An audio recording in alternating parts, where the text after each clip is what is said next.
নমস্কার বন্ধুরা, জেসিস kitchen and baking এর তরফ থেকে আমার সকল দর্শক বন্ধুদের স্বাগত জানিয়ে শুরু করছি আমার আজকের রেসিপি ভাজা কলাইয়ের ডাল। এটা নিরামিষের দিন যদি করা যায় তাহলে এটা দিয়েই সমস্ত ভাত উঠে যায়। বিউলির ডাল তো অনেকেই করেন, আপনারাও অবশ্য ভাজা কলাইয়ের ডাল করে থাকেন, কিন্তু আমি যেভাবে করেছি, আমি যেভাবে বাড়িতে করি সেটাই আজকে আপনাদের সঙ্গে শেয়ার করছি। একবার এইভাবে করে দেখবেন, যদি ভালো লেগে থাকে তাহলে একটা লাইক দেবেন, চাইলে আমার চ্যানেলটা শেয়ারও করতে পারেন। আর যারা আমার চ্যানেলে নতুন বন্ধু হয়েছেন তারা আমার চ্যানেলটাকে সাবস্ক্রাইব করার জন্য তাদের কাছে আমার অনুরোধ রইল। ভাজা কলাইয়ের ডালের এই রেসিপিটা করবার জন্য আমি এখানে নিয়ে নিয়েছি 100 গ্রাম ভাজা কলাইয়ের ডাল। এটাকে 3 থেকে 4 বার ভালো করে ধুয়ে নেব। তাহলে বন্ধুরা, ডালটা ভালো করে আমার ধোয়া হয়ে গেছে, আমি এটাকে সেদ্ধ হওয়ার জন্য কুকারে দিয়ে দিচ্ছি। যেহেতু আমি এখানে 100 গ্রাম ডাল নিয়েছি তাই জল নিয়েছি 300 গ্রাম মতো। জলটা এর মধ্যে দিয়ে দিচ্ছি কুকারের মধ্যে,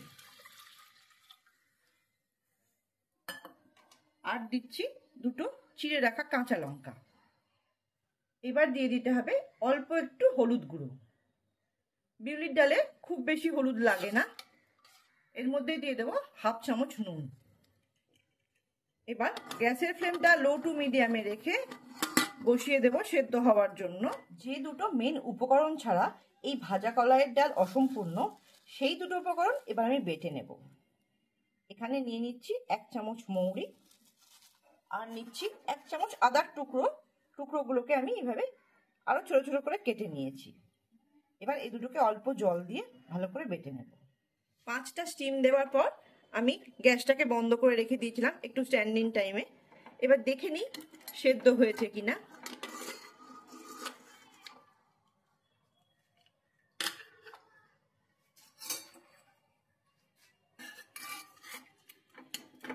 ভাজা কলাইয়ের ডাল কিন্তু একদম খুব গলে যায় না, অথচ নরম নরম হবে। হ্যাঁ, এভাবে নরম হয়ে গেছে। হয় হাতার পেছন দিয়ে এরম ভাবে একটু ঘুটে দিতে হয় ডালটাকে, আর যদি হ্যান্ড ব্লেন্ডার থাকে, আমার কাছেও আছে, তাহলে সেটা দিয়েও একটু ভালো করে এটাকে মিশিয়ে নিতে হয়। এইভাবে কুকারে থাকতে থাকতেই ভালো করে একটু ঘেটে ঘেটে নিতে হয়, তাহলে একটু মাখা মাখা হয় ডালটা।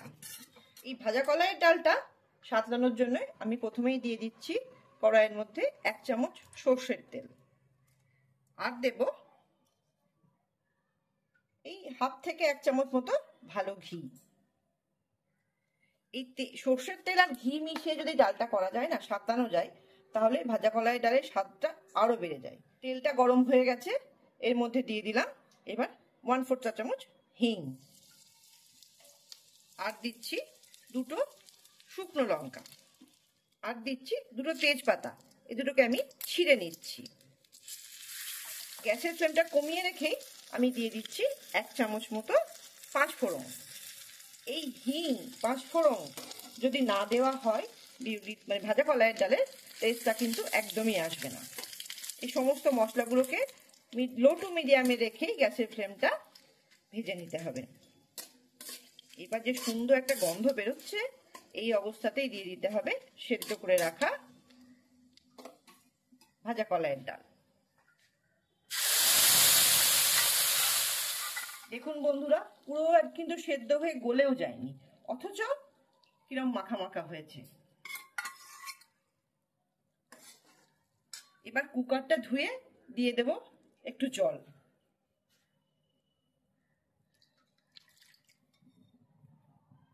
এবার গ্যাসের ফ্লেমটা বাড়িয়ে দিয়ে এটাকে ফুটতে দেব প্রায় 2 থেকে 3 মিনিট মতো। তাহলে দেখুন বন্ধুরা, 2 থেকে 3 মিনিট ভালো করে ফুটে গেছে। এবার নুন তো আমি আগেও দিয়েছিলাম, কিন্তু যদি আমার মনে হচ্ছে আরেকটু নুন লাগবে, আপনাদের যদি লাগে প্রয়োজন হয় তবেই দেবেন। আমি তাই হাফ চামচ আরো নুন দিয়ে দিলাম। চিনিও এখানে দেয় না, তবুও আমার মনে হয় টেস্টটাকে ব্যালেন্স করার জন্য অল্প একটু চিনি দিলে এর টেস্টটা আরো ভালো হয়।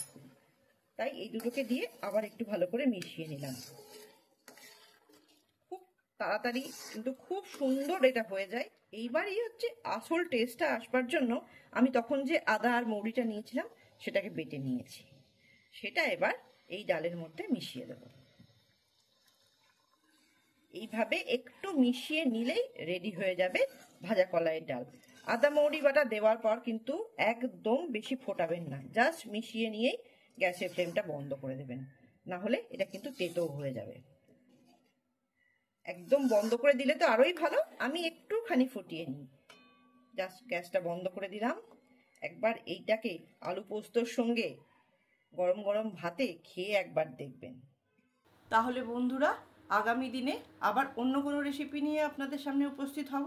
ভালো থাকবেন, সুস্থ থাকবেন, আনন্দে থাকবেন। ধন্যবাদ।